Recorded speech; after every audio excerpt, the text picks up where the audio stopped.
Lisa, and welcome back to American Aupair Host Mom. Today we're going to be talking about how you can prepare to say goodbye to your current au pair. This is often a really emotionally charged time. If you've had a good au pair, you're probably dreading this moment, and your kids probably are too. But you want to help smooth this transition as best as possible. And even if it hasn't been the greatest au pair, there's other things you want to do to set expectations right and to end on the best note possible. So the first great suggestion I've heard, I do want to call out, I have not done this yet. I have only had one au pair so far, and she extended an extra 6 months beyond the year. So I still have yet to experience this, but I have done a lot of great reading. And with all the interns I've had in my house, I have seen many of my college housemates depart, over 180 now. So between what I've read and what I have personally experienced, that's what I'm going to share with you today. So the first one is the expectations meeting. I haven't actually done this, but it sounds like a great idea. So the expectations meeting might be a meeting you have anywhere from 2 to 3 months before your au pair departs. This meeting can be about two main points. One is that a lot of au pairs are super excited, anxious, nervous, lots of emotion about what their future holds. And therefore, as they approach the end, some of their regular duties and expectations can change.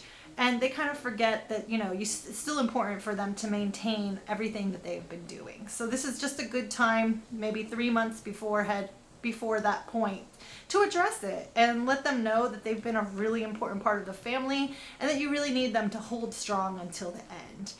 And this is also a time you can also address some of the emotions they might be feeling. The fact that they are important to your family and that no one will ever replace them, that they own this year or however long they've been with you, and that will never change. Another expectation that you can set or help is to ask them about their bucket list. With 2 or 3 months left for your au pair, what do they still hope to accomplish before they go back home? Are there certain places they want to travel to or experience? Knowing this ahead of time can help you and your au pair plan appropriately, and you can even help her set some of these trips on the calendar and finalize your final vacation plans with her so that everything will run smoothly. The next thing you want to think about is, when should you tell your kids about your au pair's departure? A lot of people really stress about this, but kids are highly resilient. Unfortunately, they also are not good, if you have younger kids, at a perspective of time. So you may want to wait later to tell your kids about the actual au pair departure, maybe more like a month before departure. However, another great time to tell them is when you match with your next au pair, and you can begin building that relationship with your next au pair so that the departure of your current isn't quite as painful. Either way, pick that date and let them know that your current au pair will still be in their lives, and yet they do have future that they need to go back to, and you can get them a little excited by having your au pair share what her expectations and what she's going to be doing when she returns to her home country, and let your kids be a part of that excitement. And then the final thing you want to do, or a couple final things you want to do, is to send a departure list or a checkoff list to your au pair. I've done this with all of my interns, in which I list out all of the cleaning expectations that need to occur before they leave.